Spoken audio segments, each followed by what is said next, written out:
Hello everyone, नमस्कार. मी आहे अमृता. तुमच्या सर्वांचं स्वागत आहे माझ्या मिनी व्लॉग मध्ये. तर आज आपण जाणार आहोत मांजरसुंबा गड म्हणजेच गोरक्षनाथ गड येथे. गोरक्षनाथ म्हणजे हरिनारायणाचा अवतार. यांचा जन्म भस्मातून झाला.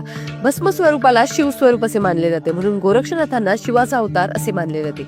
असे म्हणतात की गोरक्षनाथांनी श्रीराज्यातून आल्यानंतर गोरक्षनाथांनी हा डोंगर सोन्याचा केला होता अशी आख्यायिका आहे. कारण आपले गुरु मच्छिंद्रनाथांची सोन्याची वीट गोरक्षनाथांनी रस्त्यात फेकून दिली होती.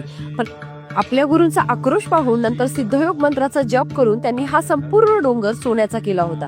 आणि आपल्या नाथपंथांना कुठल्याही गोष्टीचा मोह नसावा हा या गोष्टीतून सिद्ध करून दिलं होतं. त्यांनी हा संपूर्ण डोंगर सोन्याचा केला होता व आपल्या गुरूंना म्हटले होते की तुम्हाला जेवढं सोनं लागतंय तेवढं घ्या. पण नंतर आपले गुरूंना ती वीट विकून भंडारा करायचा हा त्यांचा हा चांगला हेतू पाहून जी इच्छा मी पूर्ण करतो असे म्हणून त्यांनी हा पूर्ण डोंगर पूर्वरत केल्याची आख्यायिका आहे. तर तुम्ही या गोरक्षनाथ गडाला कधी भेट दिली आहे का?